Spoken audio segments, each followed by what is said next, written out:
اللہ تعالیٰ نے قرآن مجید فرقان حمید میں سورہ مومنون کے اندر اس حقیقت کا بیان فرمایا ہے کہ تمام انبیاء ایک ہی پیغام لے کے دنیا میں آئے، وہ پیغام توحید ہے۔ یہ امتیں ساری ایک ہی نہج پر انہیں پیغام دین دیا گیا، اور رب فرماتا ہے میں ہی تمہارا رب ہوں، مجھی سے تم نے ڈرنا ہے۔ لیکن پھر اس طرح ہوا کہ لوگوں نے دین میں تقسیم شروع کی، مختلف ہیلے بہانے کر کے لوگوں نے مختلف قسم کی گروہ بندیاں کی۔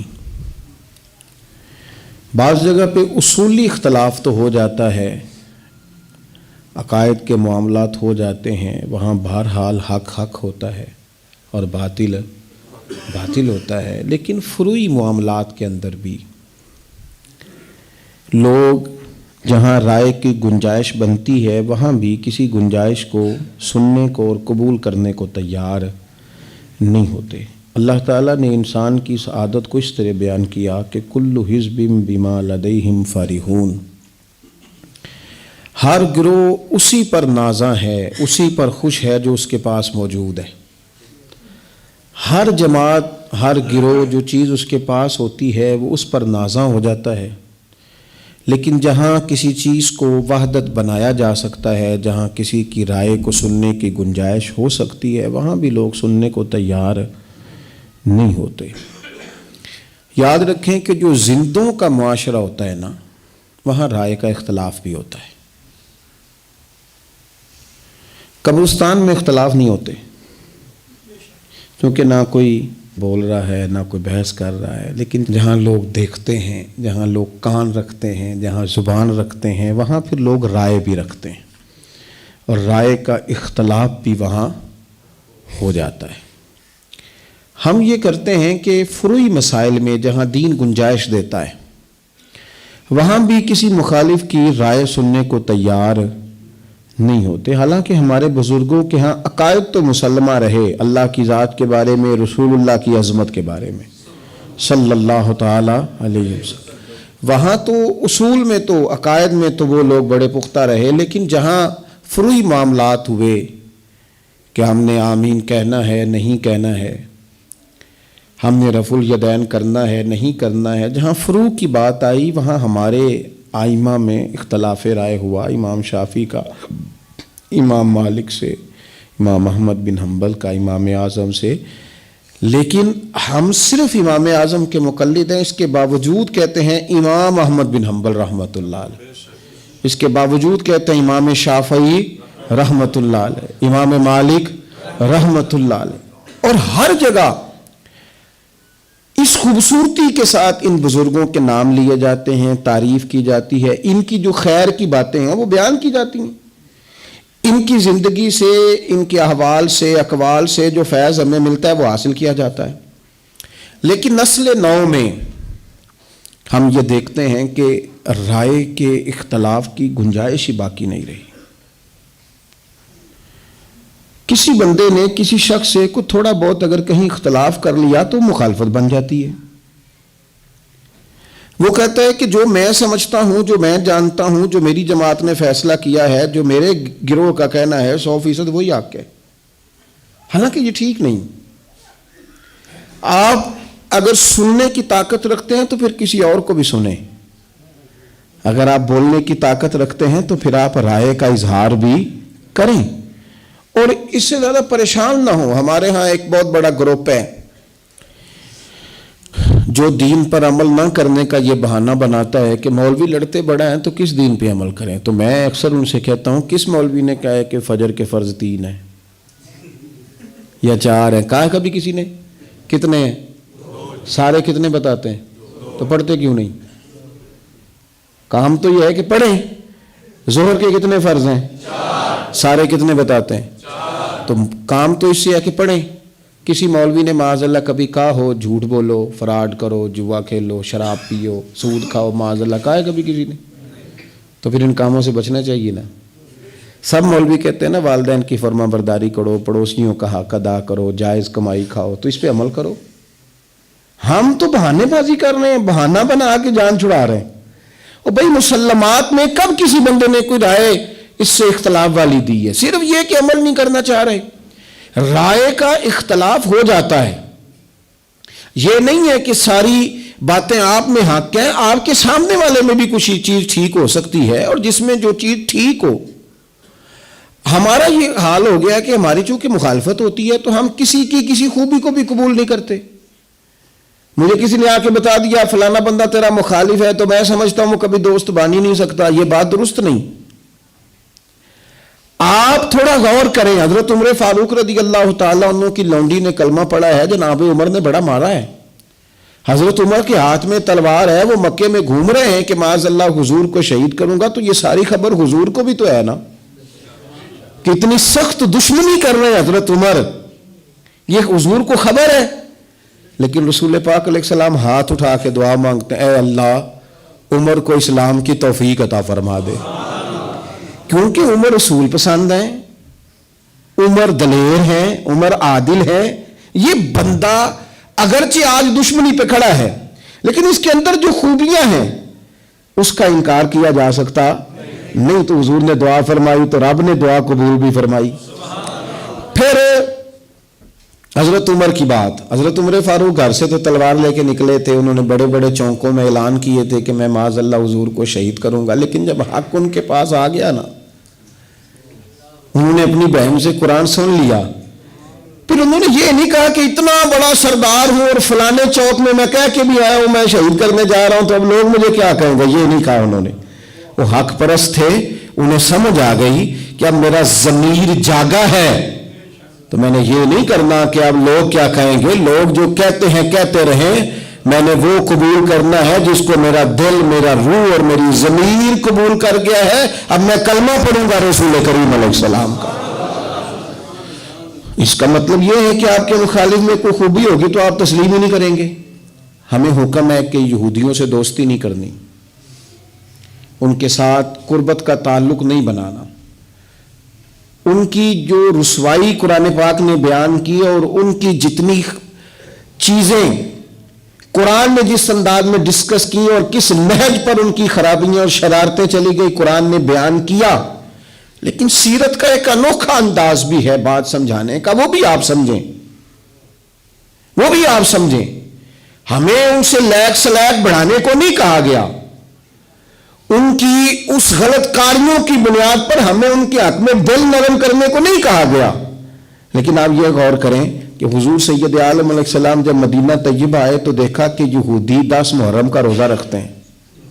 حضور نے پوچھا تم 10 کا روزہ کیوں رکھتے ہو؟ کہنے لگے اس لیے کہ اللہ تعالیٰ نے اسی دن حضرت موسیٰ علیہ السلام فرعون سے نجات دی تھی قوم کو، اور حضرت موسیٰ کلیم کو اللہ تعالیٰ نے عظمت عطا کی تھی، تو لہٰذا ہم اس شکرانے میں کہ فرعون بدبخت سے ہماری جان چھوٹ گئی ہم روزہ رکھتے ہیں۔ حضور نے کیا فرمایا؟ فرمایا ہمارا زیادہ حق ہے حضرت موسیٰ سے پیار کرنے کا، ہمارا حق زیادہ ہے، لہٰذا آج کے بعد مسلمان بھی روزہ رکھا کریں گے۔ اب اگر کوئی بندہ کام ٹھیک کر رہا ہے، محبوب بہت ساری چیزیں قبول کر لیتے، وہ الگ بات ہے کہ اللہ کی طرف سے وحی آ گئی اور حضور نے اس بات کو جو حکم آیا اس کے مطابق کر لیا، لیکن اگر کوئی بات کہیں صحیح ہو رہی ہے تو آپ مخالفت برائے مخالفت ہو، یہ حضور کی سیرت نے پیغام دیا۔ اگرچہ آج ہمیں ان کے حق میں نرم رویہ رکھنے کی اجازت نہیں ہے، ان کی خیر کی چیزوں پر بھی دوڑنے کی ضرورت نہیں ہے، اس لیے کہ اب وہ خیر کار ہی نہیں رہے، اب وہ دور نکل گئے ہیں، کفر میں آگے بڑھ گئے۔ لیکن اگر کسی جگہ کوئی چیز ٹھیک موجود ہے، مجھے بتائیں آج یہ رویہ مسلمانوں کا ہے؟ کوئی سیاسی جماعت اٹھ کے کہتی ہو کہ فلانی جماعت میں یہ بات صحیح پائی جاتی ہے، کوئی ایک دینی مذہبی فلائی ویلفیئر کوئی بھی جماعت کوئی کام کرنے والی ہو اور وہ اٹھ کے کہتی ہو کہ فلانی جماعت کے اندر وہ چیز ٹھیک ہے ہم سے، کوئی کہہ سکتا ہے؟ اتنی جرت ہی نہیں، اتنی طاقت ہی نہیں، ہم اتنا بڑا حوصلہ ہی نہیں رکھتے۔ قبول کریں اگر کہیں کوئی خوبی ہے تو اس خوبی کو، ایک بات تو یہ اچھی طرح ذہن میں بٹھائیں۔ دوسری بات، ہمارے ہاں یہ ہوتا ہے کہ ہم خیر کی بات قبول کرنے کو تیار، اور دوسرا پہلو یہ ہوتا ہے کہ ہم نہ، اگر ہمیں پتہ چل گیا نا سامنے والے کا رویہ صحیح نہیں، ہم اپنا بھی خراب کر لیتے ہیں۔ یہ اس سے بڑی غلط حرکت ہے۔ حضرت سیدہ عائشہ صدیقہ رضی اللہ تعالی عنہ ارشاد فرماتی ہیں، یہ سنن ترمذی شریف میں حدیث موجود ہے، فرماتی ہیں کہ نبی پاک صلی اللہ تعالی علیہ وسلم نے ایک شخص کے بارے میں فرمایا، وہ شخص سہارا تھا، حضور نے فرمایا یہ اپنے قبیلے کا برا آدمی ہے۔ کسی کے شر سے لوگوں کو آگاہ کرنے کے لیے کہ لوگ اس کے شر سے بچ جائیں، کسی کی خرابی بیان کرنا درست ہوتا ہے اگر کسی کو اس شر سے اندیشہ ہو۔ محبوب پاک علیہ السلام نے فرمایا یہ اپنے قبیلے کا برا آدمی ہے۔ حضرت عائشہ صدیقہ فرماتی ہیں نبی پاک علیہ السلام نے اس کے بارے میں یہ بتا دیا، تنبیہ کر دی، پھر وہ شخص آیا، اور جب وہ آیا نا تو نبی کریم علیہ السلام بڑی خندہ پیشانی سے ملے۔ حضور نے اسے پیار دیا، جو مہمان نوازی تھی وہ حضور نے کی، وہ شخص چلا گیا۔ میں نے عرض کی یا رسول اللہ آپ نے تو کہا تھا کہ بڑا برا آدمی ہے، یہ کیا بات ہوئی؟ تو نبی پاک صلی اللہ تعالی علیہ وسلم نے فرمایا عائشہ، لوگوں میں سب سے برا وہ شخص ہے جس کی بد کلامی سے بچنے ہوئے لوگ اس سے میل جول ختم کر دیں۔ معنی کیا ہے بات کا؟ معنی یہ ہے کہ وہ جو ہے وہ تو ہے، لیکن ہم نے جو کیا ہے ہم نے تو اپنے اخلاق کے مطابق کیا ہے نا۔ اب کسی کو دیکھتے ہوئے ہم اپنا انداز بدل جائیں، ایک بندہ ٹھیک نہیں تو ہم اس رنگ میں ہو جائیں جس طرح کا وہ ہے۔ امام احمد بن حنبل رحمۃ اللہ علیہ وضو کر رہے تھے تو بچھو دیکھا گرنے لگا ہے دریا میں، تو آپ نے اسے اٹھایا بچھو کو، تو اس نے ڈنگ مارا، پھر آپ نے اس کو رکھا باہر تو وہ پھر نیچے گرنے لگا، بھیگ گیا تھا، پھر نکالا، پھر وہ گرا، 7 دفعہ نکالا، اس نے 7 ڈنگ مارے، سارا زخمی ہو گیا۔ دیکھنے والے نے کہا حضور دفعہ بھی کریں، آپ اٹھاتے ہیں وہ ڈنگ مارتا ہے۔ آپ فرمانے لگے وہ بری عادت پہ ڈٹ گیا ہے، میں اچھی عادت کیسے چھوڑ دوں؟ وہ بری عادت پہ ڈٹ گیا، ڈنگ نہیں چھوڑ رہا، تو میری عادت بچانے کی ہے، میں اچھی چھوڑ دوں؟ ہم نے یہ کیا کہ لوگوں کی بری عادتوں کو بدلنے کی بجائے ہم نے بھی اس طرح کا ہونا شروع کر دیا۔ یہ انداز ٹھیک نہیں ہے، ہم اپنا رویہ نہیں بدل سکتے کوئی کیسا بھی ہو۔ اور آپ یاد رکھیں، آپ نیکی میں استقامت اختیار کر جائیں، اللہ توفیق دے گا، کئی بندے آپ کو دیکھ کے نیکی کی طرف لوٹ آئیں گے۔ لیکن ہم زمانے کے مطابق اپنے آپ کو لے جاتے ہیں، یہ بات ٹھیک نہیں ہوتی۔ قرآن پاک نے نا اہل یہود کی ایک عادت بیان کی، وہ پتہ کیا کرتے تھے، ان کو 2 حکم دیے جاتے تھے نا اللہ کی طرف سے، تو جو ان کی مرضی کا ہوتا تھا اسے مان لیتے تھے، اور جو مرضی کا نہیں ہوتا تھا اسے چھوڑ دیتے تھے۔ اللہ تعالیٰ نے نا یہودیوں کی اس عادت کو قرآن پاک میں بیان کیا، فرمایا افتؤمنون ببعض الکتاب وتکفرون ببعض، تم کتاب کے بعض حصے پر ایمان لاتے ہو اور بعض سے کفر کرتے ہو۔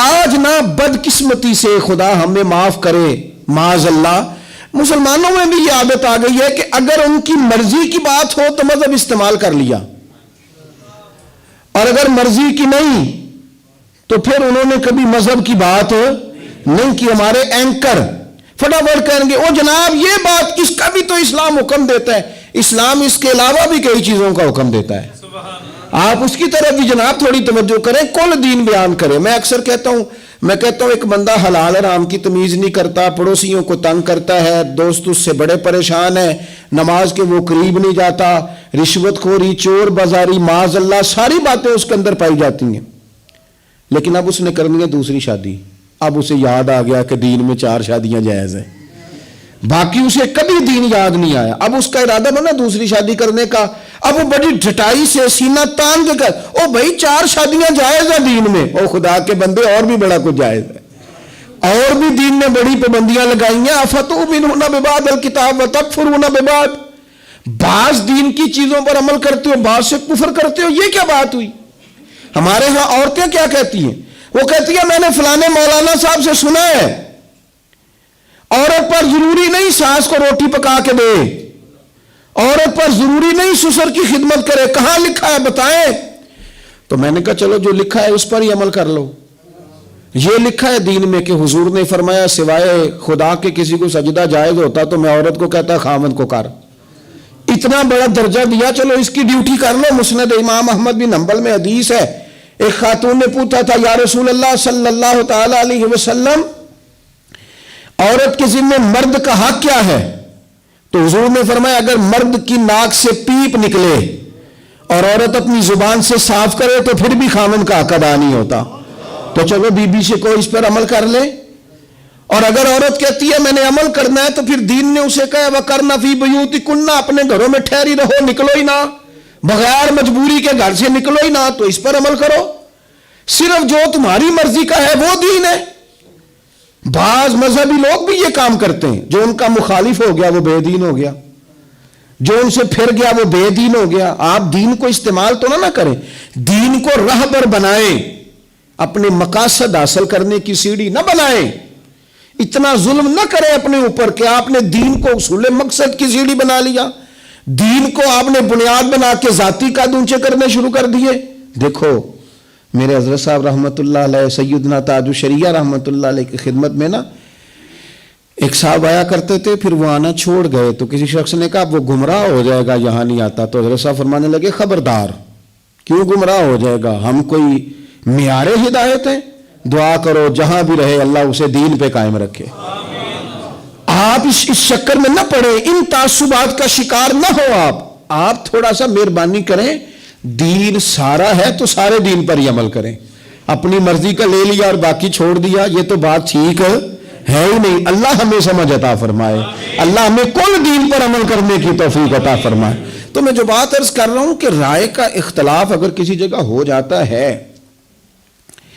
تو پھر ہمارا کام یہ بنتا ہے کہ ہم تھوڑا سا نا موقع دیں اور ہم ذرا چیزوں کو سمجھیں. اور دوسری بات یہ کہ اختلاف دلیل تک ہو، جب دلیل مل جائے پھر ماننے کا بھی مزاج بنائیں. آپ نے کہا تھا میں پریشان ہوں، میں فلاں بات میں الجھ گیا ہوں، اور جب آپ کو کلیئر کیا گیا تو پھر آپ کو چاہیے کہ آپ کھلے دل سے تسلیم بھی کریں. بڑے بڑے بزرگ رجوع کر لیتے ہیں اپنی بات سے، بڑے بڑے علماء، لیکن شرط یہ ہے کہ پیچھے علم بنیاد ہو. امام شافعی رحمت اللہ علیہ فرمایا کرتے تھے جب میری علماء سے کبھی بحث ہوئی ہے تو کبھی وہ عالم جیت گئے، کبھی میں جیت گیا، لیکن جب جاہلوں سے بحث ہوئی ہے نا ہمیشہ جاہل ہی جیتے ہیں. فرماتے تھے پھر نہیں میں جیت سکا چونکہ سامنے جاہل تھا. آپ کو جب حق آ گیا، آپ نے جو دلیل چاہی تھی، جو آپ کنفیوز تھے جہاں، جب آپ کی وہ بات دور کر دی گئی پھر آپ کو کلیئر بھی تو ہونا چاہیے کہ نہیں.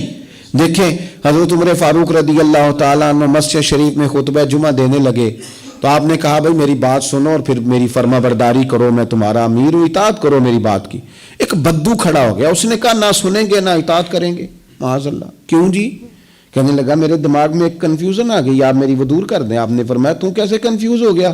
وہ کہنے لگا حضرت جی کل پرسوں جب چادریں بٹی تھیں تو آپ کو ایک چادر ملی تھی اور آپ نے یہ جو جبہ پہنا ہوا ہے، یہ جو کرتا آپ نے پہنا ہے، آپ کا قد بھی لمبا ہے، ایک چادر سے باندھ نہیں سکتا تھا.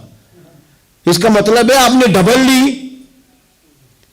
تو میری آپ یہ بات ٹھیک کر دے، میں سنوں گا بھی اطاعت بھی کروں گا. حضرت عمر فرمانے لگے یہ میں نہیں بتاتا، یہ میرا پتر بتائے گا، یہ میرا بیٹا بتائے گا. حضرت عبداللہ ابن عمر کھڑے ہوئے کہنے لگے 2 چادریں ملی تھی ہم باپ بیٹے کو، میں نے اپنی بھی اپنے ابا جی کو دے دی. تو ان سے پھر ان کا نا وہ پیروں تک پہنتے تھے عرب کے لوگ کرتا جبہ، تو کہا وہ جناب ان 2 چادروں سے حضرت عمر کا وہ جبہ بنا. اب دلیل مل گئی نا.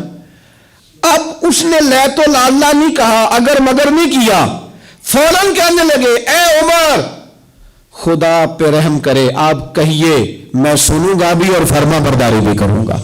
اور رو کے کہا، انہوں نے رو کے کہا، مان گئے. بس جب دلیل مل گئی تو پھر مان گئے.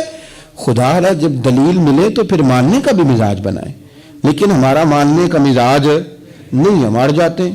کل حزب بما لدیہم فرحون، ہر گروہ جو اس کے پاس ہے اسی پر نازا ہے، پھر وہ کان کھولنے کو تیار نہیں ہوتا. پھر تھوڑا سا نا تسلیم کرنے کا بھی مزاج بنائے اور تسلیم کرنے کا بھی اپنے اندر تھوڑا سا نا ذہن بنائے.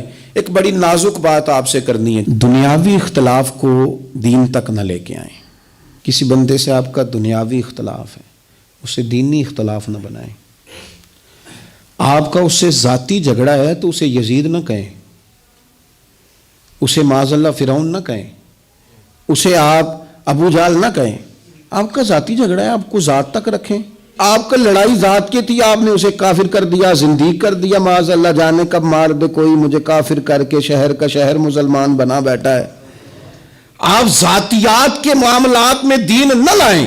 اور پھر ایسے لوگ جن بیچاروں کا دین سے دور دور تک تعلق ہی کوئی نہیں، وہ دینداروں کے لیے فتوے جاری کرتے ہیں کہ یہ بندہ ٹھیک نہیں، یہ بندہ صحیح نہیں، یہ بندہ غلط ہے، یہ بندہ ٹھیک ہے. آپ اپنی حیثیت تو واضح کریں، آپ کیا ہیں، کیا اتھارٹی رکھتے ہیں آپ. کیا آپ کی حیثیت ہے کہ آپ فلاں آدمی پر کلام کریں؟ ہو جاتی ہے، رائے کا اختلاف ہو جاتا ہے۔ میں نے کہا ہے کہ جہاں زندہ لوگ رہتے ہوں وہاں اختلاف بھی، میں کہتا ہوں دین کو استعمال کرتے ہیں، یہ کام نہ کریں۔ دین ہمارے بچاؤ کا ذریعہ ہے۔ جس چیز نے ہمیں بچانا ہے اگر اسی کو ہم استعمال کر کے معاذ اللہ اپنی دنیا سیدھی کرنے لگ گئے تو کس دامن میں جا کے پناہ لیں گے؟ ایک پہلو اور بھی ہے، اگر کسی جگہ آپ کا کسی بندے سے رائے کا اختلاف ہو جائے نا، اس کو فتنہ نہ بنائیں۔ ہو گیا رائے کا اختلاف، ہو گیا، ہم نے دیکھا ہے دوستوں میں، پیر بھائیوں میں، احباب میں، جہاں کٹھے رہتے ہیں وہاں رائے کا اختلاف ہو جاتا ہے۔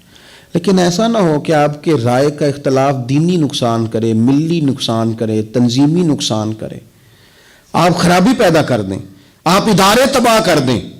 ٹھیک ہے رائے کا اختلاف ہو گیا، لیکن جس طرف زیادہ لوگ ہیں اور صاحب الرائے ہیں، اچھے لوگ ہیں، آپ اپنی رائے دینے کے باوجود بھی آپ کہیں ٹھیک ہے اگر زیادہ لوگ ادھر ہیں تو میں اپنی بات چھوڑتا ہوں، کہہ لیں، کچھ بھی نہیں ہوتا، کوئی فرق نہیں پڑتا۔ میں کہہ چکا ہوں کہ اصول میں، عقیدے میں اختلاف ہو تو ضرور ڈٹیں، لیکن اگر کہیں گنجائش ہو دینی، تنظیمی، فلاحی معاملات میں تو خدا را ادارے نہ توڑ دیں، دین کا نقصان نہ کر دیں۔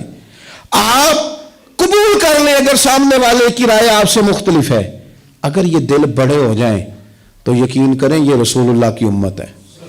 بس آپ سے عرض کروں گا امت بن کے جینا سیکھیں، گروہوں میں بٹ جانا، تقسیم ہو جانا، امت بن کے جینا سیکھیں، پیار کریں۔ کوئی ضروری ہے کہ ساری دنیا ہمارے مطابق ہی چلے؟ کوئی حرج نہیں، کوئی ہماری عقل کل ہے، کوئی بندہ اپنی مرضی بھی کرے پھر بھی ہم نے پیار ہی کرنا ہے، پھر بھی ہم نے محبت ہی کرنی ہے۔ محبوب کی طرف سے پھول آ جائے تو پھر بھی پیار ہی ہے، روڑا آ جائے تو پھر بھی پیار ہی ہے۔ یہ زخم ہے طیبہ کا، یہ سب کو نہیں ملتا، کوشش نہ کرے کوئی اس زخم کو سینے کی۔